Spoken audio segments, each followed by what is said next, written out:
Hello everyone, welcome to engineer 7.0।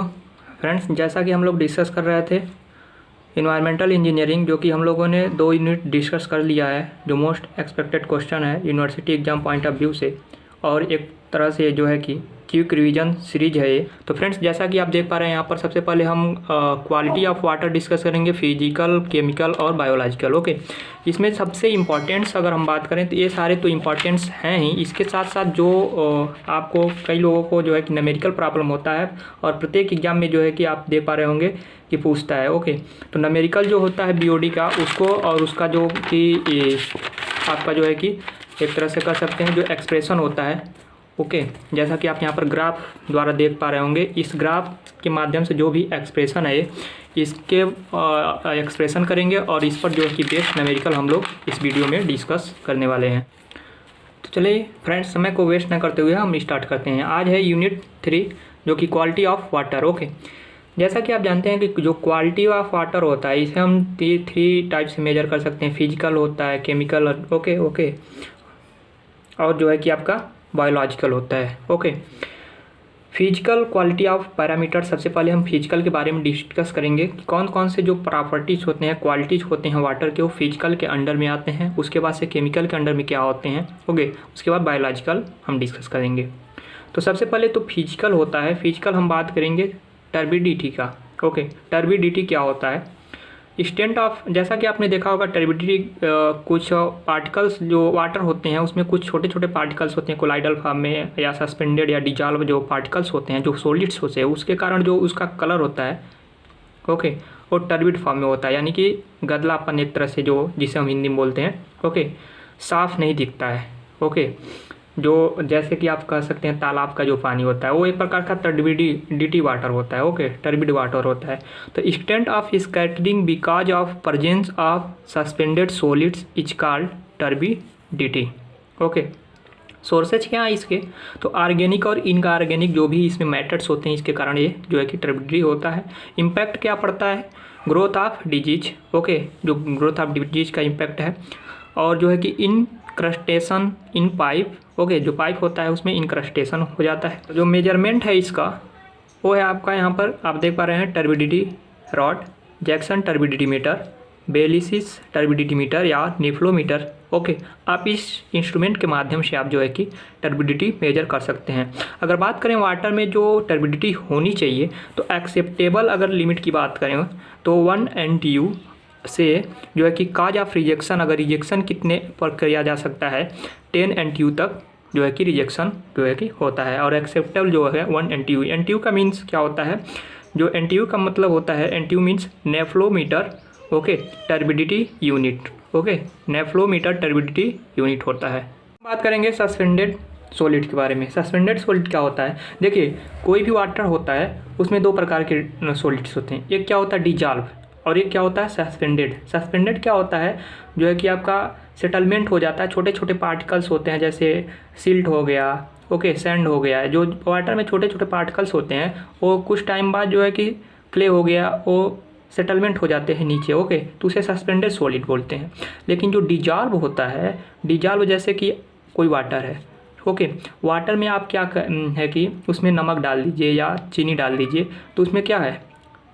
Suspended, यानी कि वो भी एक प्रकार का सॉलिड है, लेकिन उसमें आपको दिखाई नहीं देगा। ओके, तो जो होता है डिजॉल्व सॉलिड होता है। ओके, तो सस्पेंडेड सॉलिड्स के कारण जो है कि जो सस्पेंडेड सॉलिड होता है ये आपके फिजिकल क्वालिटी में आता है, और डिजॉल्व जो आता है वो आपका केमिकल्स में आ जाएगा। अभी हम आगे डिस्कस करेंगे। ओके, तो सस्पेंडेड सॉलिड्स की बात कर लेते हैं, जिसके कारण ही जो है कि सस्पेंडेड सॉलिड के कारण ही क्या होता है? टर्बिडिटी, जो है कि आप अभी हमने डिस्कस किया, टर्बिडिटी जो है कि क्वालिटी होता है वाटर का। ओके, तो सस्पेंडेड के बारे में बात करते हैं। सोर्सेज क्या होते हैं? Organic as well as inorganic, जो भी मैटर, ये भी जो सेम है। ओके, इम्पैक्ट सेम होता है, growth disease and incrustation in pipe. Okay, limit की बात कर लें। मेजरमेंट कैसे करते हैं सस्पेंडेड सॉलिड को? इसके लिए एक टेस्ट होता है ग्रेविमेट्रिक टेस्ट। ओके, इसको क्या करते हैं? इवापोरेट कराते हैं 105 डिग्री सेल्सियस टेम्परेचर पर। उसके बाद से उसको जो है कि कैलकुलेट करते हैं। आपने किया होगा लैब में। ओके, तो ये हो गया आपका ग्रेविमेट्रिक द्वारा मेजर करते हैं। और जो लिमिटेशन होता है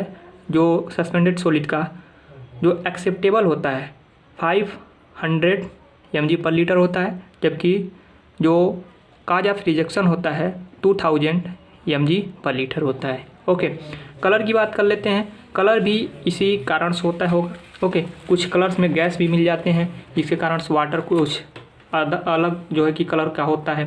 होते कलर किस कारण से होता है, तो true colour is due to dissolve solid. जो ट्रू कलर होता है वो डिजॉल्व सॉलिड्स के कारण होता है, जबकि ऑपरेंट कलर्स जो होता है is due to total solids. Okay, total solids क्या होता है, टोटल सॉलिड्स जैसे कि हमने बताया कि दो प्रकार के सॉलिड्स होते हैं, एक डिजॉल्व सॉलिड होता है, एक सस्पेंडेड। तो suspended solid plus dissolve solid is equal to किसके बराबर होता है, टोटल सॉलिड के बराबर। ओके, उसके बाद से हम बात करेंगे इम्पैक्ट क्या होता है इसके कारण। इम्पैक्ट होता है कि आयरन और मैग्नीज जो होता है इसके कारण कलर होता है reddish brown in colour, increase the demand of chlorine. Okay, जो क्लोरीन का डिमांड होता है उसको इंक्रीज कर देता है। मेजरमेंट क्या होता है, टिंटोमीटर के माध्यम से जो है कि हमको कलर मेजर करते हैं, और लिमिट जो होता है 5 TCU से 25 TCU। TCU means tintometer colour units. Okay, tintometer colour units, यानी कि एक्सेप्टेबल क्या है 5 TCU है, और रिजेक्शन जो है 25 TCU होता है कलर का। नोट हम कुछ करके हम इसमें जानकारी ले लेते हैं। Testing of colour should be done with in 72 hours of collection of water. जो हम कलर का टेस्ट करते हैं उसको हम 70 उसके लिए जो वाटर लेते हैं हम 72 आवर्स के जो है कि बिटवीन में जो है कि हमको कैलकुलेट कर लेते हैं कलर का। ओके, टेस्ट कर लेते हैं। Test and ओडावर। ओडावर क्या होता है, गंध। Okay, smell. Okay, taste. Okay, taste और ओडावर क्या होता है, सोर्सेज क्या है, ऑर्गेनिक इनऑर्गेनिक कुछ गैस होते हैं। ओके, जैसे कि हाइड्रोजन सल्फाइड। हाइड्रोजन सल्फाइड अगर वाटर में है जिसके कारण ओडावर है आ रहा है, तो उसका जो ओडावर होगा यानी कि रोटेन एक्स ओके स्मेल करेगा अगर H2S है उसमें प्रेजेंट। ओके, इम्पैक्ट क्या होता है, साइकोलॉजिकल इम्पैक्ट होता है। ओके, काश कैंसर का कारण भी हो सकता है। मेजरमेंट्स कैसे करते हैं हम ओडावर को, it is measure by dilution के माध्यम से हम जो है कि मेजर कर सकते हैं। लिमिट्स की अगर बात करें तो 1 TON यानी कि थ्रेशोल्ड नंबर में जो है कि हम ओडावर को मेजर करते हैं। Threshold order number. Okay, threshold order number and 3 TON यानी कि रिजेक्शन जो है 3 TON का और 1 TON का जो है कि एक्सेप्टेबल होता है। नेक्स्ट हमने नोट किया है, odour can be removed by mechanical aeration oxidation by chemical like chlorine, its compounds of ozone or permanganate. Okay, जो ओडावर होता है, जो भी गंध होता है वाटर में, ओके स्मेल करता है, तो उसका जो रिमूव कर सकते हैं नेचुरली और आर्टिफिशियली, उसको क्या कर एरेशन करते हैं। ओके, वायु में जो है कि फब्बारे के रूप में उसको फ्लो कराते हैं वाटर को। ओके, तो इस प्रकार से आर्टिशियन जो है कि मैकेनिकली एरेशन करते हैं ऑक्सीडेशन बाय केमिकल। ओके, इस कारण से हम उस जो है कि रिमूव किया जा सकता है। टेम्परेचर की बात करें, its effect chemical and biological activities. अगर टेम्परेचर का इफेक्ट है कुछ, तो जो है कि केमिकल और जो बायोलॉजिकल एक्टिविटीज़ होगी उसमें जो है कि टेम्परेचर का इफेक्ट होता है। और जो है कि आपका एन इंक्रीज इन टेम्परेचर, अगर हम टेम्परेचर को इंक्रीज करते हैं by 10 degree, okay 10 degree Celsius तक जो है कि टेम्परेचर को हम इंक्रीज करते हैं, तो बायोलॉजिकल जो एक्टिविटीज़ होगा वो डबल हो जाएगा। ओके, नेक्स्ट नोट्स है आपका, फॉर वाटर सप्लाई, वाटर की सप्लाई के लिए the temperature should be between 10 to 25 degree. जो अगर हम वाटर को सप्लाई कर रहे हैं तो ऐसे में जो टेम्परेचर होनी चाहिए वाटर का 10 से 25 डिग्री सेल्सियस तक होनी चाहिए, and greater than 25 degree Celsius is objectional. Okay, objectional के केस में ग्रेटर देन 25 डिग्री सेल्सियस हो सकता है अगर ऑब्जेक्शन होगा। ओके, तो इस प्रकार से केमिकल कैरेक्टर्स, जैसे कि हमने फिजिकल डिस्कस किया, अब डिस्कस करेंगे केमिकल कैरेक्टर स्ट्रीज की। ओके, तो केमिकल में क्या होता है, डिजॉल्व ऑक्सीजन या डिजॉल्व, जैसा कि हमने बताया सॉलिड्स भी कह सकते हैं आप। ओके, पीएच वैल्यू, हार्डनेस किसके कारण होता है, आप जानते हैं कार्बोनेट और सल्फेट, ये सारे जो है कि हार्डनेस के कारण होते हैं वाटर में। ओके, आपने पहले ही पढ़ा होगा हार्डनेस क्यों होता है, हार्ड और soft water. Okay, chloride content के कारण, नाइट्रोजन कंटेंट, BOD, COD।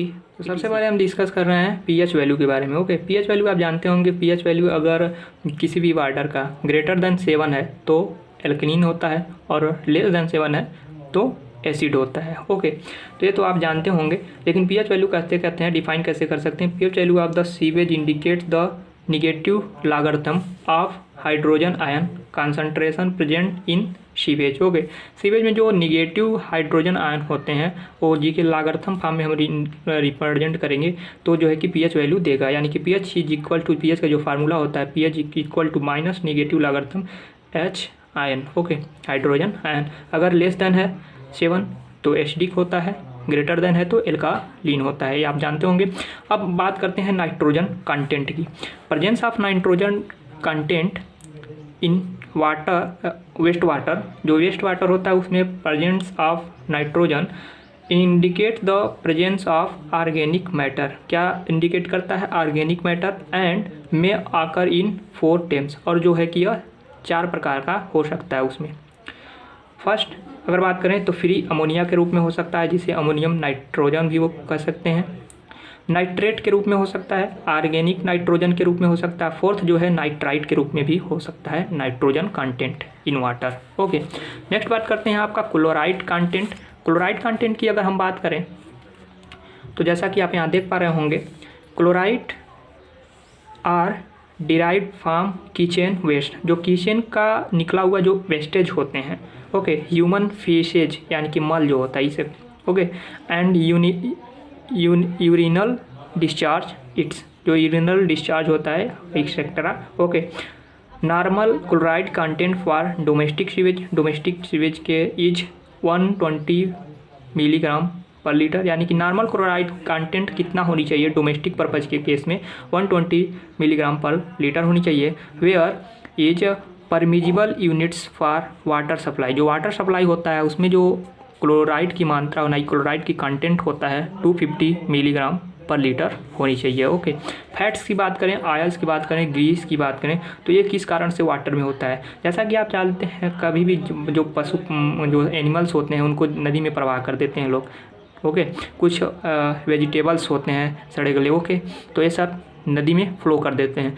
ऐसे में क्या होता है, fats, oils, grease, these are derived in sewage from discharge of animals and vegetables matters. Okay, जो एनिमल्स और वेजिटेबल्स मैटर्स होते हैं उनको हम डिस्चार्ज करते हैं सीवेज में, तो इस प्रकार के जो कि फैट्स एंड गीसेज होते हैं। नेक्स्ट बात करते हैं हम डिजॉल्व ऑक्सीजन। डिजॉल्व कुछ ऑक्सीजन भी होते हैं जिसके कारण से ओडोर को हम दूर करते हैं, ओडोर नहीं होता है वाटर में। It is necessary to ensure at least 4 ppm of dissolve oxygen in treated sewage before discharging into the river stream. Okay, जो भी सीवेज होता है, ओके, सीवेज को हम अगर रिवर में फ्लो करते हैं, ओके, तो उसमें जो है कि कम से कम एटलीस्ट जो है कि आपका 4 ppm तक डिजॉल्व ऑक्सीजन होनी चाहिए। ओके, आफ्टर ट्रीटेड, अदरवाइज जो है कि जो अगर आप उसमें बगैर ट्रीटेड जो है कि 4% अगर 4 ppm जो है कि डिजॉल्व ऑक्सीजन नहीं होगा, अगर आप रिवर में फ्लो कर देते हैं उसमें बहुत सारे करके जलीय जीव जंतु होते हैं, ओके, जैसे कि मछली, अन्य भी जीव जंतु होते हैं, जिसके कारण जो है कि जहरीला वाटर हो जाएगा और वो डेथ कर जाएंगे। ओके, इस कारण से जो है कि इसमें 4 ppm तक जो है कि सीवेज में डिजॉल्व ऑक्सीजन होनी चाहिए बिफोर डिस्चार्जिंग, यानी कि रिवर में फ्लो करने से पहले जो है कि 4 ppm तक आपका डिजॉल्व ऑक्सीजन होनी चाहिए। Only fresh sewage contain some dissolve which is soon depleted by aerobic decomposition. Okay, dissolve content is determined by Winkler method. Dissolve content को कैसे मेजर किया जा सकता है, डिटरमाइन किया जा सकता है? विंकलर मेथड द्वारा जो है कि हम डिजॉल्व ऑक्सीजन को डिटरमाइन कर सकते हैं।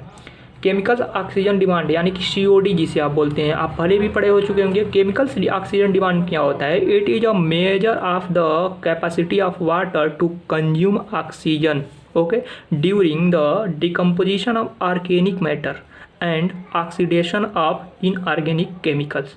ओके, जो इनऑर्गेनिक केमिकल्स होते हैं वाटर में या ऑर्गेनिक जो मैटर्स होते हैं उसको डिकम्पोज करने में जो ऑक्सीजन जो है कि आपका कंज्यूम किया जाता है वाटर द्वारा, उसी ऑक्सीजन को हम बोलते हैं COD।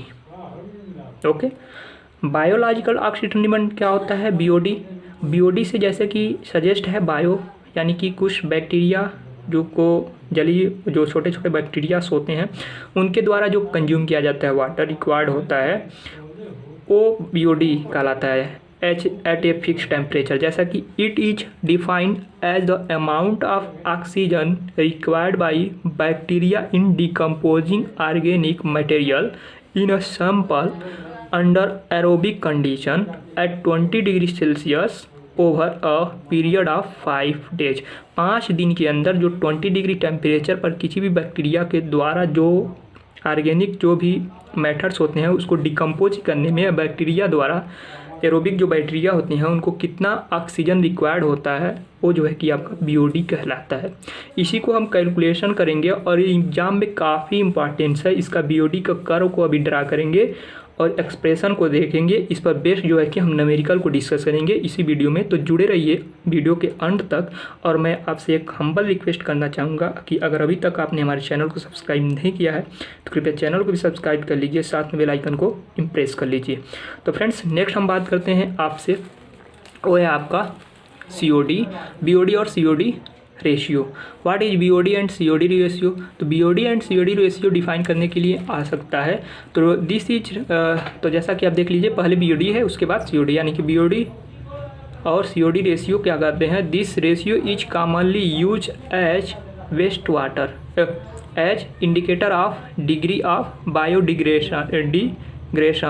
ओके, बायोडिग्रेडेशन में जो डिग्री को इंडिकेट करता है आपका BOD COD ratio of the wastage water. Okay, the BOD and COD ratio will always be less than 1। जैसा कि यहाँ पर कह रहा है कि जो BOD और COD का रेशियो होता है, आप ध्यान दीजिएगा, BOD ऊपर है उसके बाद से COD है। ओके, तो जो रेशियो होता है ऑलवेज आपका वेरी करता है less than 1। Okay, less than 1 जो है कि आपका ऑलवेज वेरी करता है। If this ratio is found to be between 0.92 and 1, अगर 0.92 और 1 के बिटवीन जो है कि यह रेशियो पाया जाता है, the waste water can be considered to be fully biodegradable. Okay, तो उस वेस्ट वाटर को आप फुल्ली बायोडिग्रेडेबल कर सकते हैं, कंसीडर कर सकते हैं। ओके, नेक्स्ट बात करते हैं हम थर्ड। काफ़ी इंपॉर्टेंस है इस यूनिट का, प्रत्येक जो भी टॉपिक्स हैं हम डिस्कस कर रहे हैं, किसी भी टॉपिक को आप मिस ना करें। ओके, थर्ड क्या होता है?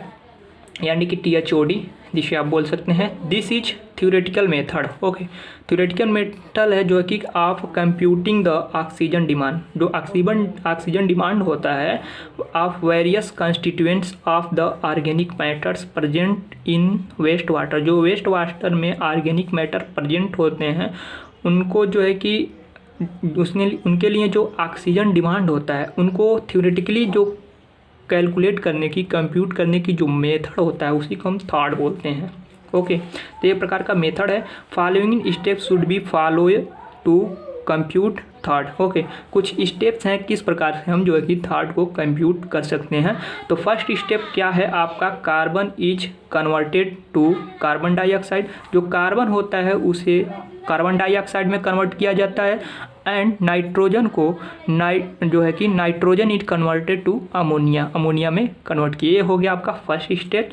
सेकेंड स्टेज में क्या करते हैं? Ammonia is oxidize to nitrite. Okay, ammonia को ऑक्सीडाइज किया जाता है नाइट्राइट में, देन नाइट्राइट को ऑक्सीडाइज किया जाता है नाइट्रेट में। उसके बाद से फर्स्ट स्टेप, सेकेंड स्टेप और थर्ड स्टेप में जो भी आपका ऑक्सीजन जो है कि रिक्वायर्ड हुआ, उन तीनों यानी कि तीनों स्टेप में जो भी ऑक्सीजन रिक्वायर्ड हुआ उसको हम क्या करेंगे? ऐड कर देंगे, सम कर देंगे।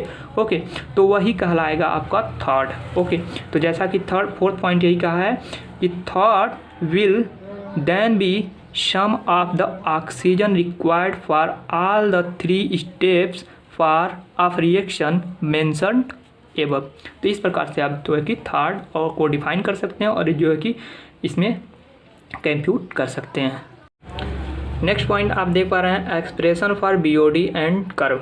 ये काफ़ी इंपॉर्टेंस है। ओके, अभी हम जो है कि इसके बारे में जो एक्सप्रेशन है हमेशा पूछ भी सकता है। इस पर बेस्ड जो है कि न्यूमेरिकल भी हमेशा 10 नंबर में पूछता है ये। ओके, इससे रिलेटेड हमेशा जो है कि कंपटीशन में भी और आपके यूनिवर्सिटी एग्जाम में भी इससे BOD से रिलेटेड जो न्यूमेरिकल है या एक्सप्रेशन है पूछ सकता है। और पूछता भी है। ओके, जहाँ तक 99.99% हम इसे कर सकते हैं। ओके, तो एक्सप्रेशन फॉर BOD आपका जो है कि L0 is greater than LT, इसको बाद में हम समझेंगे। सबसे पहले आप देख पा रहे हैं हमने एक ड्रा किया XY डायरेक्शन। ओके, तो यहाँ पर क्या है, जो amount of organic matter presents होता है किसी भी वेस्टेज में या सीवेज में, जो अमाउंट ऑफ क्या प्रेजेंट होता है, ऑर्गेनिक मैटर, उसे हम रिप्रेजेंट करते हैं LT से, सपोज T टाइम। ओके, और जो टाइम है हम इधर जो है कि एक्स डायरेक्शन में टाइम को प्रेजेंट किए हैं। तो ये क्या है, सपोज स्टार्टिंग पॉइंट में, सपोज ये टाइम है, टाइम को हम डेज में कैलकुलेट करते हैं। तो suppose T is equal to 0, यानी कि 0 यानी कि इनिशियल स्टार्टिंग पॉइंट में जो ऑर्गेनिक मैटर्स में जो भी organic matters amount of organic matters होगा मैक्सिमम हुआ। ऐसे कुछ में स्टार्टिंग में अभी तो हमने उसमें क्या कि BOD का कोई भी टेस्ट किया नहीं है। तो स्टार्टिंग में क्या होता है, यानी कि LT यानी कि 0, अगर T इज इक्वल टू 0 है तो L क्या हो जाएगा, T के स्थान पर 0, यानी कि स्टार्टिंग में 0 थे, यानी L0 जो कि मैक्सिमम यहाँ पर सपोज हमने कर लिया, L0 at T is equal to 0 पर, यानी कि एट स्टार्ट पॉइंट पर। L0 क्या है, स्टार्ट पॉइंट पर।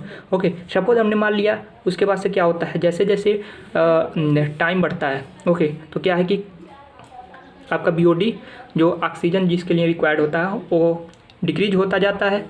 ओके, और 5 डेज तक ऐसा हम मान कर चलते हैं कि BOD कंप्लीट हो जाता है। तो ऐसे में हम मानते हैं कि LT यानी कि डिक्रीज हो रहा है, आप देख पा रहे हैं।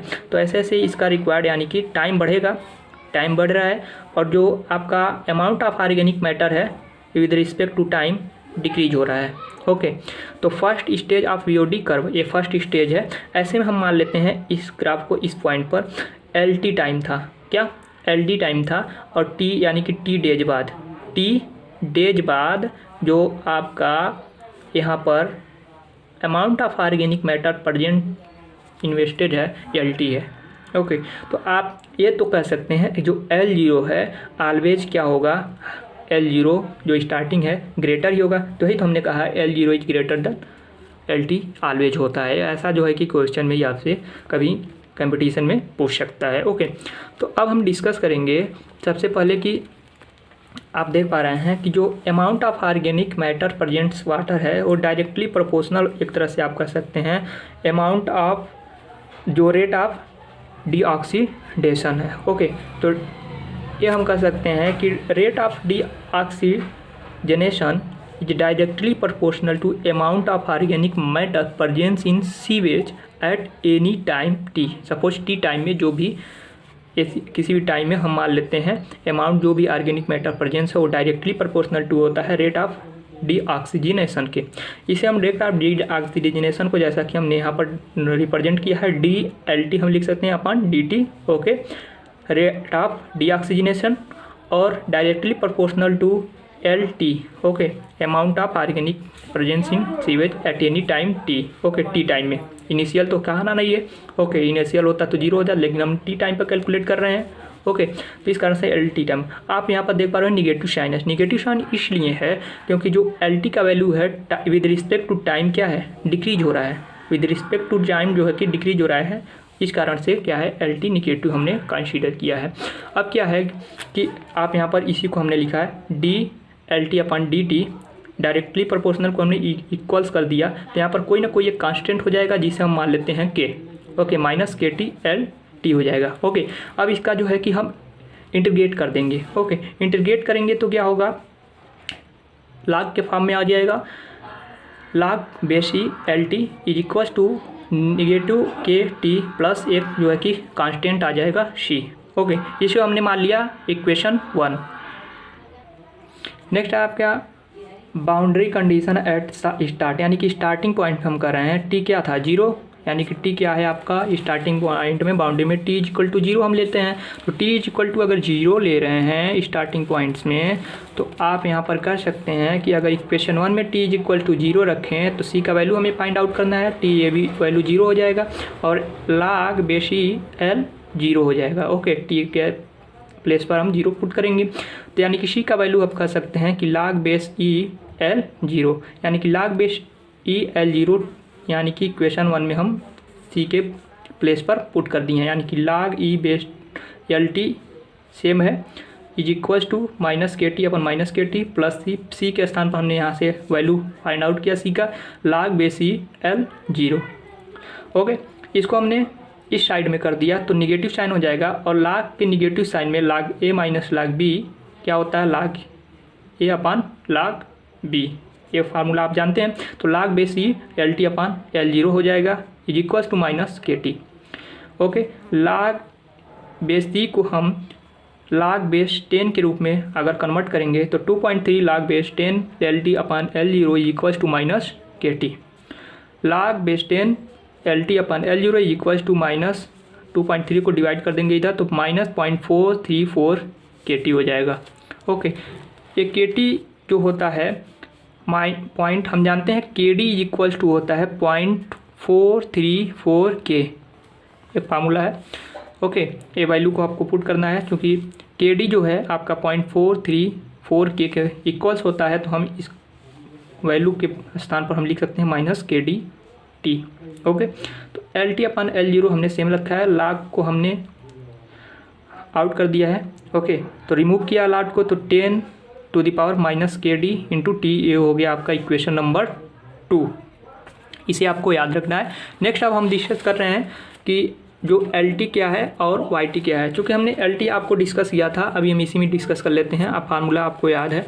तो एल टी क्या है कि अमाउंट ऑफ हमने बताया था organic matter presence after T days, suppose 2 दिन बाद या 3 दिन बाद फ्रॉम स्टार्ट ऑफ ऑक्सीडेशन। तो ऐसे हम पर समझ लेते हैं, जैसे कि आपसे कभी कहता है कि स्टार्टिंग पॉइंट में स्टार्टिंग पॉइंट क्या था आपका बीओडी, सपोज हम मान लेते हैं स्टार्ट में।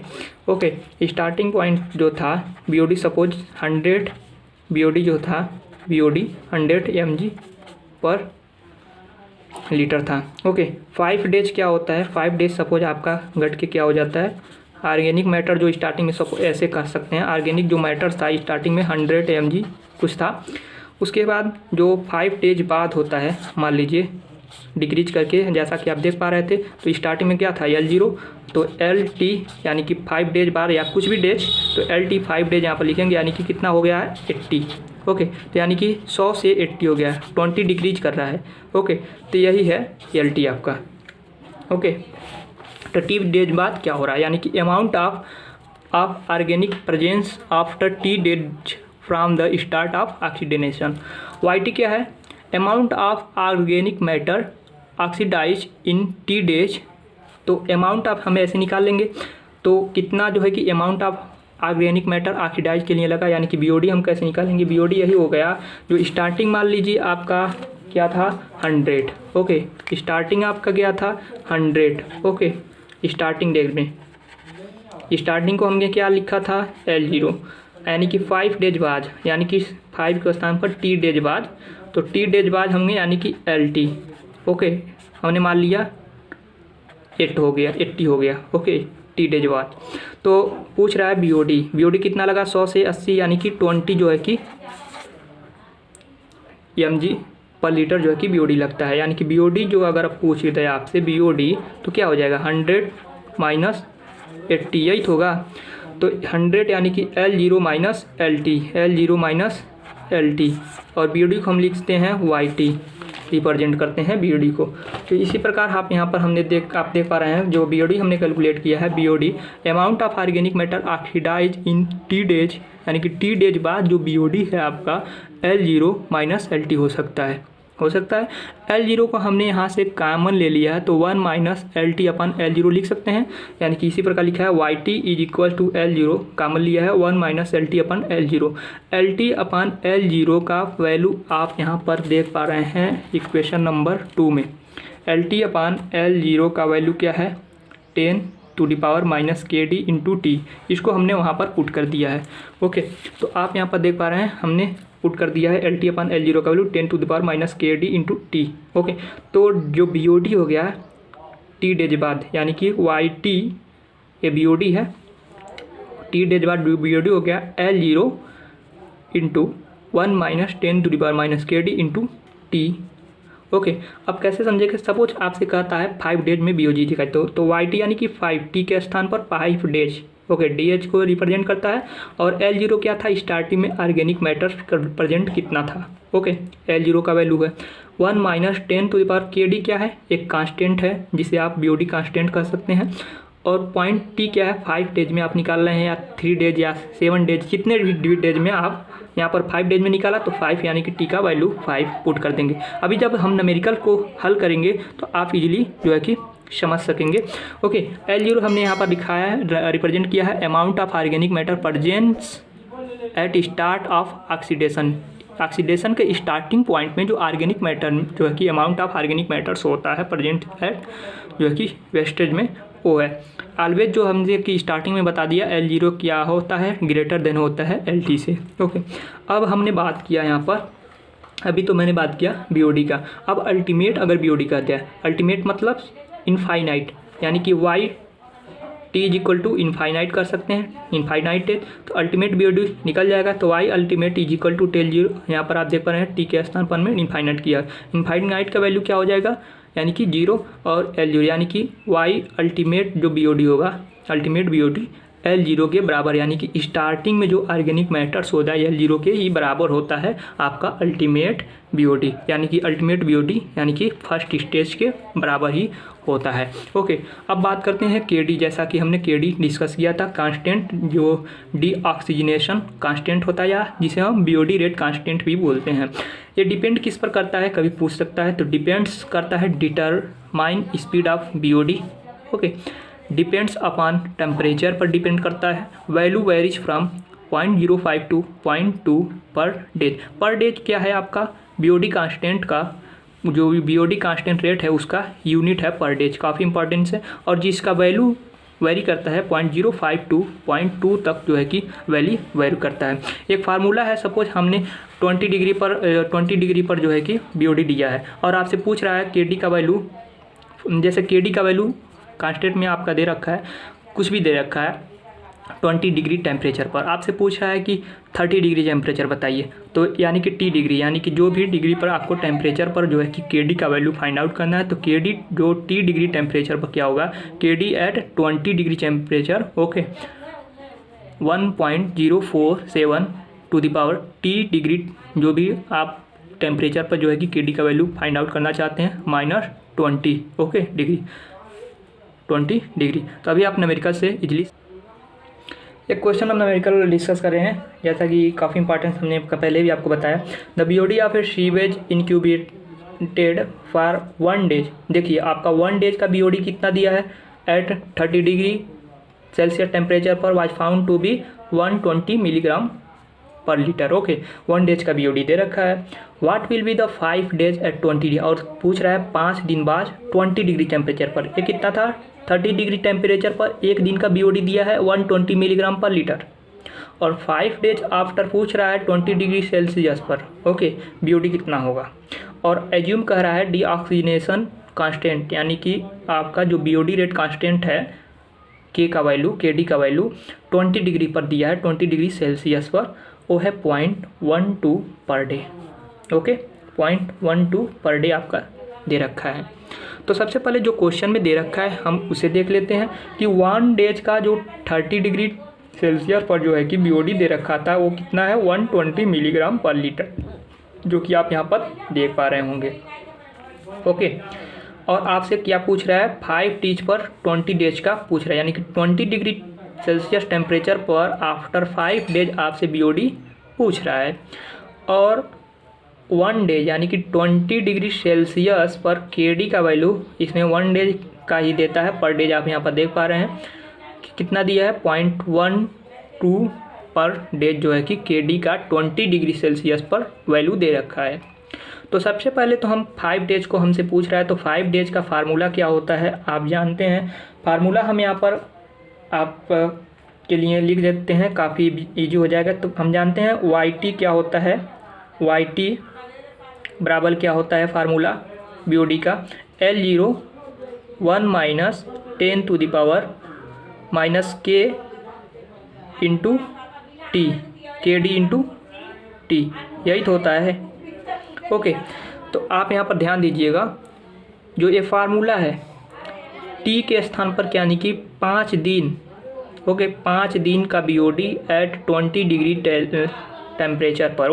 ओके, तो 5 दिन का BOD यानी कि यही है, T का वैल्यू 5 दिन पर, L 0 है, 1 है, 10⁻⁻ KD यानी कि KD है कितना टेम्परेचर, तो 20 डिग्री टेम्परेचर हमने स्टार्टिंग में ही कह दिया है 20, और T इक्वल टू कितना है, T का वैल्यू 5 डे, तो वही हमने लिखा है। यानी कि 5 दिन का जो BOD है यही आपसे पूछ रहा है क्वेश्चन में, तो 5 दिन का इस प्रकार से आप फार्मूले को लिख सकते हैं। और ये फार्मूले पर KD 20 डिग्री टेम्परेचर का जो है कि आपका वैल्यू आप यहाँ पर देख पा रहे हैं, दे रखा है कि नहीं।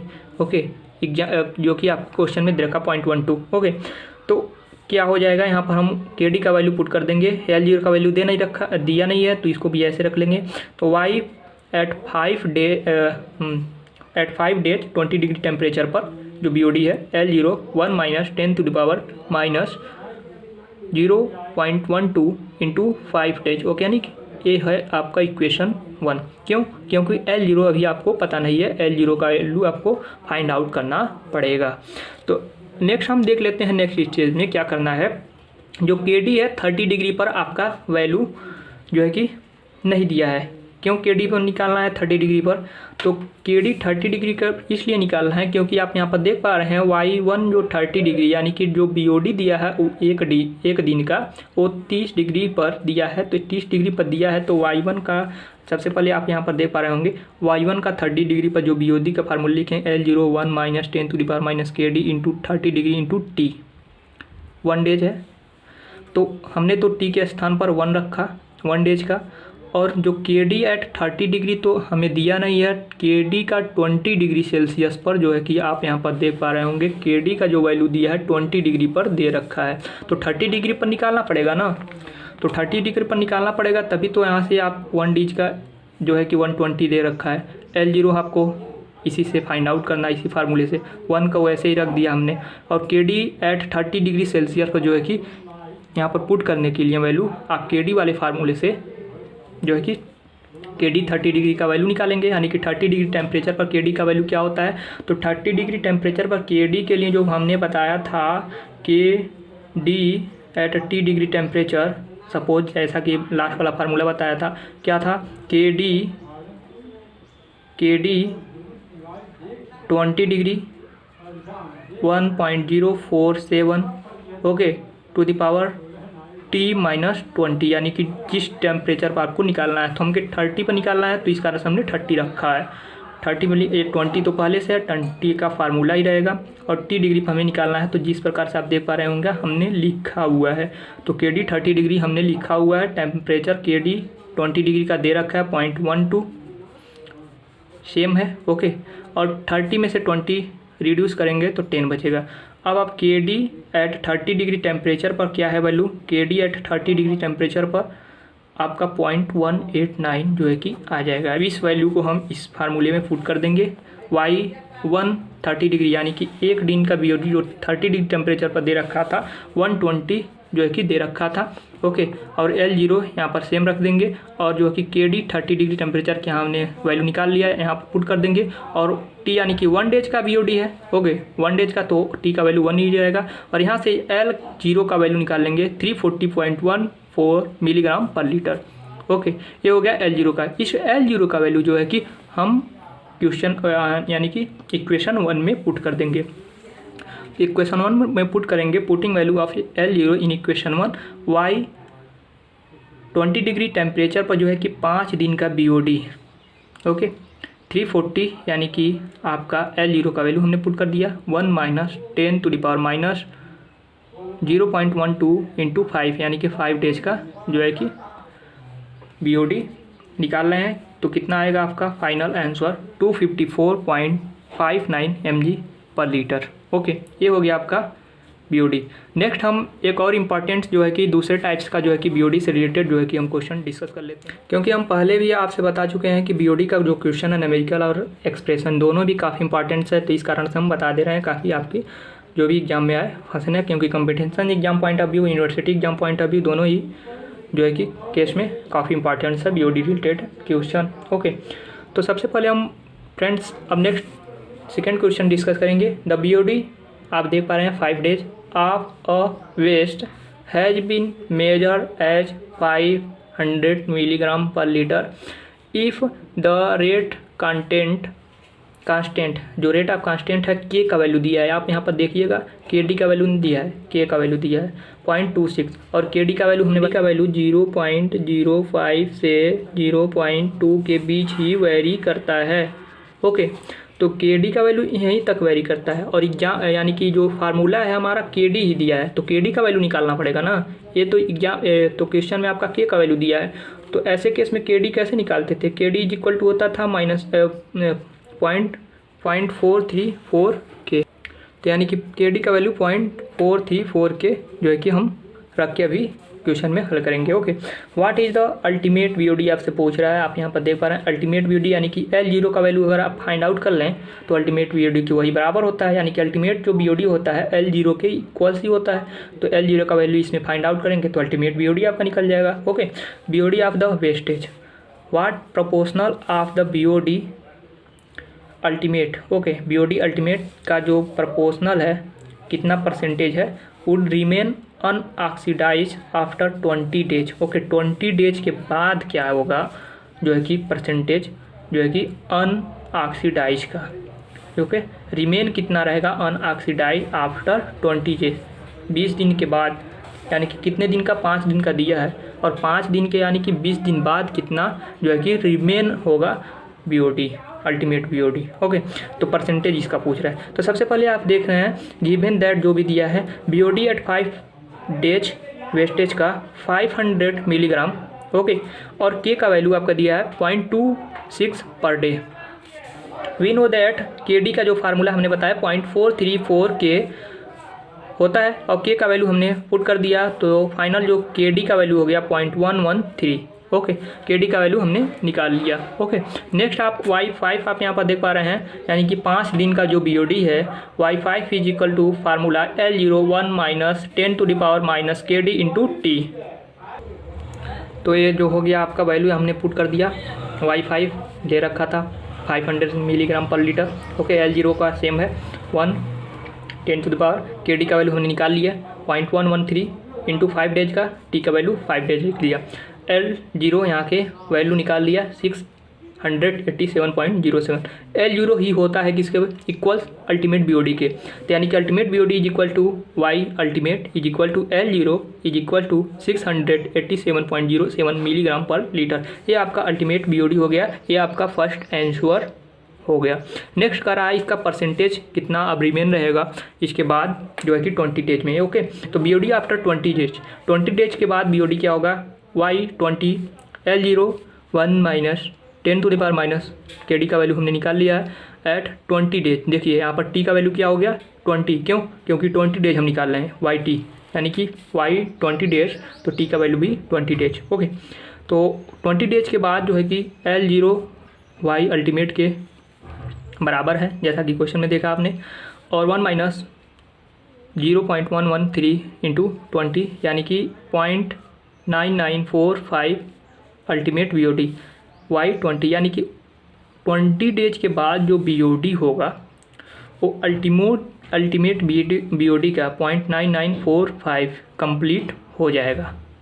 ओके, अल्टीमेट बीओडी का कितना परसेंट, यानी कि परसेंटेज में निकालेंगे तो 99.45% जो है कि 99.45% जो कि अल्टीमेट बीओडी का जो है कि 20 दिन के बाद जो है कि बीओडी कंप्लीट हो जाएगा।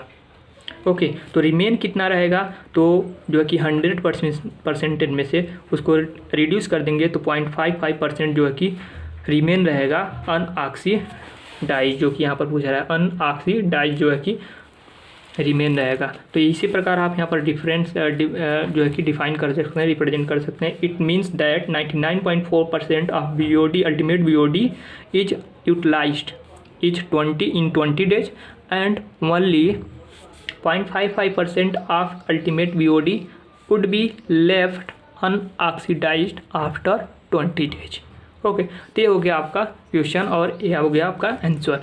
नेक्स्ट आपको एक होमवर्क के तौर पे हम देते हैं, आप इसे सॉल्व कीजिएगा और आंसर कैलकुलेट करके बताइएगा कि कितना आता है। और अगर आपको आंसर मैच भी करना है तो मैं आंसर इसका बता दे रहा हूँ, जो है कि कैलकुलेट द 1 डेज। सबसे पहले क्वेश्चन को समझ लेते हैं। 1 डेज का आपका बीओडी दिया है एट टेम्परेचर कितना 37 डिग्री सेल्सियस पर, जो कि पूछ रहा है, सॉरी कैलकुलेट करना है आपको, यानी कि एक दिन का बीओडी जो है कि 37 डिग्री टेम्परेचर पर आपको कैलकुलेट करना है किसी भी सीवेज का सैंपल का, हुज 5 डेज 20 डी, यानी कि 20 डिग्री के टेम्परेचर पर 5 दिन का जो बीओडी दे रखा है आपका 100 मिलीग्राम पर लीटर दे रखा है। तो एक दिन का पूछ रहा है एट टेम्परेचर 37 डिग्री सेल्सियस। तो काफ़ी इजी है, आप इसे सॉल्व कर सकते हैं। ओके, के डी का वैल्यू निकाल लीजिएगा फार्मूले से, जो कि ये वाला फार्मूला था, जैसा कि आप यहाँ पर देख पा रहे हैं के डी। ओके, आप यहाँ पर देख पा रहे हैं के डी, या इसी से आप फाइंड आउट कर सकते हैं। तो नेक्स्ट हम बात करते हैं, ये था आपका होमवर्क, और इस पर जो है कि सॉल्व कीजिएगा। तो जो आपका एक दिन का 30 डिग्री पर बीओडी आएगा, उसका आंसर मैं बता दूं 58.1 आएगा। ओके, 58.1 mg पर लीटर जो है कि आंसर आ जाएगा।